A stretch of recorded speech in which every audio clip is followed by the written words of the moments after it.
Tune in for a tale, words that set sail. Digital Splendor, Literature Illuminated. Today, we are cracking open F. Scott Fitzgerald's masterpiece, The Great Gatsby. We're going to look at how one man's ridiculously over-the-top dream is actually a deep dive into the whole myth of American self-reinvention. And we'll get into this fascinating question. Why did this book, which totally nailed the vibe of the Roaring Twenties, completely bomb when it came out, only to become, one of the greatest novels ever written? Okay, so let's get right to it. Our narrator, Nick Carraway, kicks things off by telling us he pretty much despises everything Gatsby's about. The flashy parties, the sketchy money, all of it. Which immediately sets up a puzzle, right? Why would you write a whole book about a guy you can't stand? Well, because despite that scorn, there was something magical. The world Gatsby created was just magnetic. People were drawn to his parties like moths to a flame, just fluttering around in this hazy dream of champagne and starlight. Fitzgerald's writing here is so intoxicating. We get sucked in just like Nick. We have to ask, who on earth is the guy pulling all these strings? So, let's start with the legend of Jay Gatsby. Because before we get to meet the actual man, Fitzgerald makes us wade through the myth. A myth that Gatsby himself, very cleverly, built from the ground up. You have to picture it. Nobody at his own parties actually knows him. They just trade these wild stories. He's a bootlegger. No, he killed a man. I heard he was a German spy.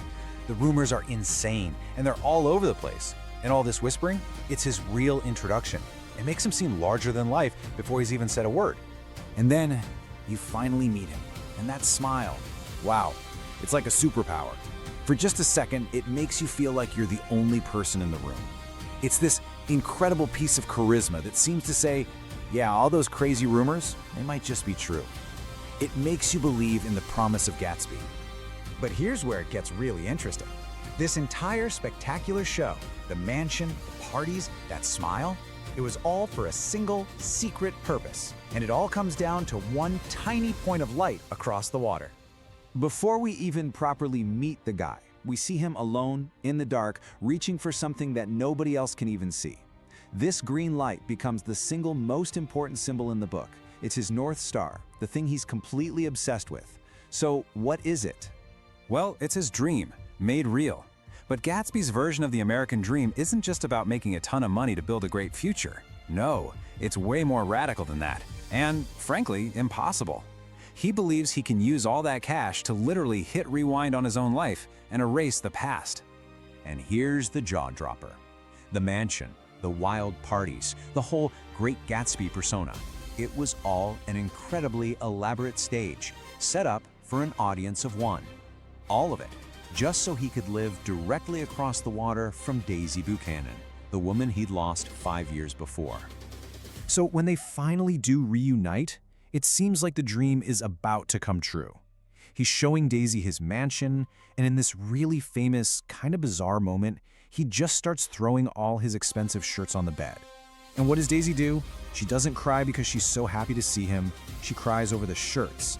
It's this huge sign that what's blowing her away isn't the man, but the overwhelming physical proof of his money.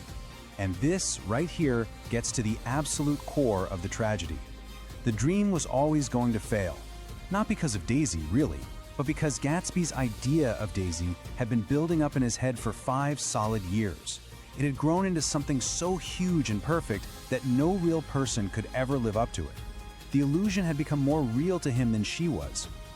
Okay, so this all builds and builds until it finally explodes in this sweltering hotel room in New York City. This is where Gatsby's unstoppable dream slams head-on into an immovable reality. Gatsby makes his play. He tries to force everyone to accept his version of history. He doesn't just need Daisy to say she loves him now, he needs her to say that she never loved her husband Tom, that her entire life for the past 5 years was a mistake that can just be deleted. And right there, that's the sound of the dream shattering into a million pieces. She can't do it. It's just too much to ask. I can't help what's past. In that one sentence, she admits she's a real person, not the perfect fantasy he built in his head. This is the knockout punch. For Gatsby's all-or-nothing fantasy, this is a death sentence. To him, love had to rewrite history. But for Daisy, the past is messy. It's complicated. She loved them both. And with that one admission, Gatsby's entire world, the whole identity he built for 5 years, just crumbles. So, after that train wreck, what's left? Just the wreckage. The dream is officially dead, and now Fitzgerald makes us look at the moral wasteland that was hiding under all that glitter the whole time. To really get the wreckage, you have to get the geography. Gatsby's in West Egg. That's new money. It's flashy, it's loud, it's trying way too hard. Tom and Daisy, they're in East Egg. Old money. It's classy, established, and it has these invisible walls that you can't get through. Gatsby's money could buy him a palace, sure, but it could never buy him a membership to their club. And right between these two worlds of incredible wealth is this place, the Valley of Ashes. It's a gray, lifeless, industrial dumping ground. This is the hidden cost of all those parties. This is where the consequences of what the rich people do actually land, not on them, but on the poor people they drive past every day. Which leads Nick to his final judgment. Tom and Daisy, they aren't evil, not exactly.